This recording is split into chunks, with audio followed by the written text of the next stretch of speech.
First point जो कि हमारे पास इलेक्ट्रॉन है, उसमें की पॉइंट्स जो आप लोगों ने याद रखने हैं वो स्मॉलेस्ट फर्स्ट डिस्कवर्ड पार्टिकल्स जो हैं हमारे पास इलेक्ट्रॉन्स हैं। डिस्कवरी इसकी जो है वो जे थॉमसन ने 1897 में की थी। और ये जो इलेक्ट्रॉन्स हैं वो न्यूक्लियस के इर्द गिर्द स्पेसिफिक पाथ्स यानी अपने शेल में रिवॉल्व करते हैं, घूमते हैं। इसके अलावा मैस और साइज़ जो है इलेक्ट्रॉन का वो बहुत स्मॉल है और इलेक्ट्रॉन्स केमिकल रिएक्शंस में हिस्सा लेते हैं। नेक्स्ट है हमारे पास proton. Proton is found in the nucleus of an atom. अब ये जो हमारे पास प्रोटॉन है ये कहाँ पे पाए जाते हैं? न्यूक्लियस में। और इसे किसने डिस्कवर किया है? रदरफोर्ड ने 1920 में। और जैसे हमने देखा कि इलेक्ट्रॉन पे नेगेटिव चार्ज है, प्रोटॉन पे कौन सा चार्ज है? Positive charge. Mass of proton is 1837 times greater than that of electron. अब यहाँ पे हमारे पास जो प्रोटॉन है वो 1837 गुना बड़े हैं इलेक्ट्रॉन से। It is larger in size than electron. Electron से ये बड़े हैं साइज में।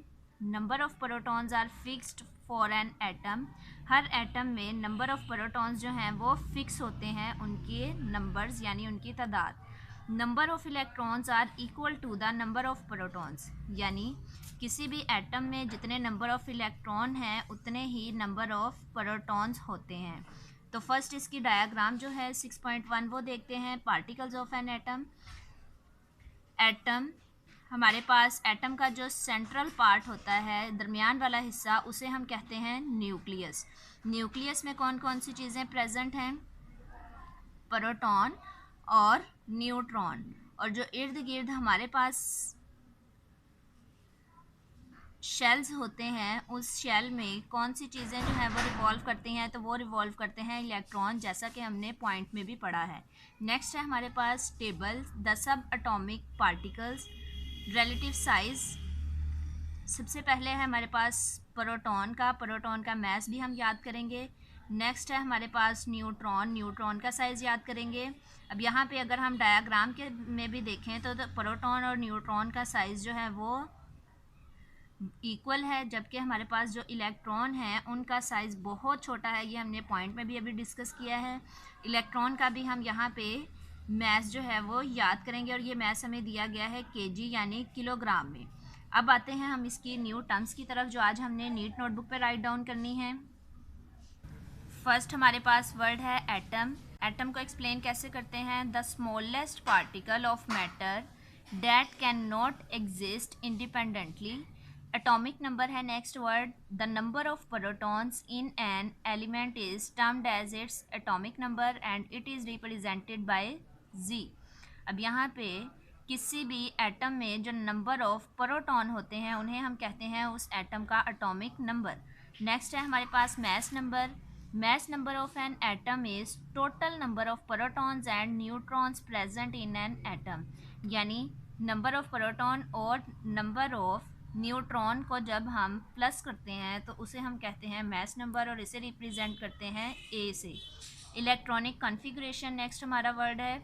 The arrangement of electrons in different shells is called its electronic configuration. ये हमने आज के टॉपिक में भी देखा कि एटम में सेंट्रल पार्ट यानी न्यूक्लियस के इर्द गिर्द इलेक्ट्रॉन्स रिवॉल्व करते हैं अपने स्पेसिफिक पाथ्स में, और उस पाथ यानी रास्ते को हम क्या कहते हैं?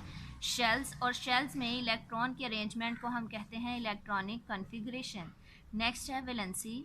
The number of electrons an atom gains, lose और शेयर, यानी इलेक्ट्रॉन्स को गेन करना, लूज करना या शेयर करना, उसे हम कहते हैं उसकी वैलेंसी। नेक्स्ट है हमारे पास ions. Ions are the atoms with extra electrons और मिसिंग इलेक्ट्रॉन्स, यानी किसी भी एटम के आउटर मोस्ट शेल में इलेक्ट्रॉन्स का इजाफा होना या एक इलेक्ट्रॉन का निकल जाना, उससे जो है वो आइंस बनते हैं। और आइंस की टाइप्स जैसा कि हमने अभी चैप्टर के इंट्रोडक्शन में भी देखा कि कैटाइंस और एनाइंस हैं। नेक्स्ट हमारे पास है isotopes. The element having same atomic number but different mass number are called isotopes. Molecule A molecule is a chemical combination of two or more atoms of same or different types.